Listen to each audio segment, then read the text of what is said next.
നമ്മൾ തേക്കടിയിലാണുള്ളത്. 12-ാം തീയതി നാളെ അജയുടെ ബർത്ത്ഡേ ആണ്. സോ നമ്മൾ ബർത്ത്ഡേ സെലിബ്രേറ്റ് ചെയ്യാനായിട്ടാണ് ഇങ്ങോട്ട് വന്നത്. സെപ്റ്റംബർ 1 തൊട്ട് 9-ാം തീയതി വരെ ഞാൻ അജയ്ക്ക് ഓരോ ഗിഫ്റ്റ് കുഞ്ഞു കുഞ്ഞു ഗിഫ്റ്റായിട്ട് ഇങ്ങനെ കൊടുത്തു. 10, 11, 12 അത് നമ്മൾ റിസോർട്ട് ഡേ പ്ലസ് ഒരു കുഞ്ഞ് സെലിബ്രേഷൻ കേക്ക് കട്ടിങ്ങൊക്കെ പോലെയാണ് പ്ലാൻ ചെയ്തേക്കുന്നത്. ഞാൻ ഇപ്പം നമ്മൾ സർപ്രൈസായിട്ട് ഒരു 12 മണിയാകുമ്പോൾ കേക്ക് കട്ട് ചെയ്യണമെന്നൊരു പ്ലാനാണുള്ളത്. അജയ്ക്ക് അറിഞ്ഞൂടാ. അജയ് ബാൽക്കണിയിലിരുന്ന് വീഡിയോ എഡിറ്റ് ചെയ്യാം. സോ അജയ് എക്സ്പെക്റ്റ് ചെയ്യുന്നുണ്ടോ എന്ന് എനിക്ക് അറിഞ്ഞൂടാ കേക്കിൻ്റെ കാര്യം. സോ നമുക്ക് നോക്കാം. കേക്ക് കൊണ്ടുവന്നിട്ട് ഞാൻ ബാക്കി വീഡിയോ എടുക്കാം, അജയുടെ റിയാക്ഷനും കാര്യമൊക്കെ എടുക്കാം.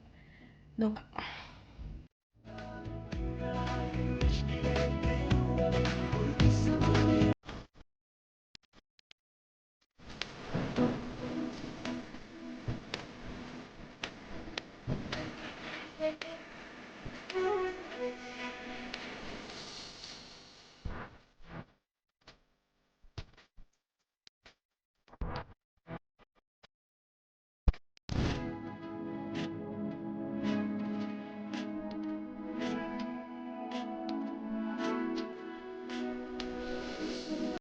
സക്സസ്ഫുള്ളി ഞാൻ ടാസ്ക് കംപ്ലീറ്റ് ചെയ്തു ഗൈസ്. ഭയങ്കര ടാസ്ക് ആയിരുന്നു.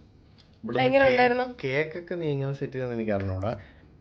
ഇന്ന് എഡിറ്റ് ചെയ്ത് ലോങ് വീഡിയോ ഒക്കെ ആയിട്ടിടാന്നൊക്കെ വിചാരിച്ച് അതിൻ്റെ ഇടയിൽ കേക്ക് വന്നു. ഓക്കെ, താങ്ക് യു ഭാര്യ.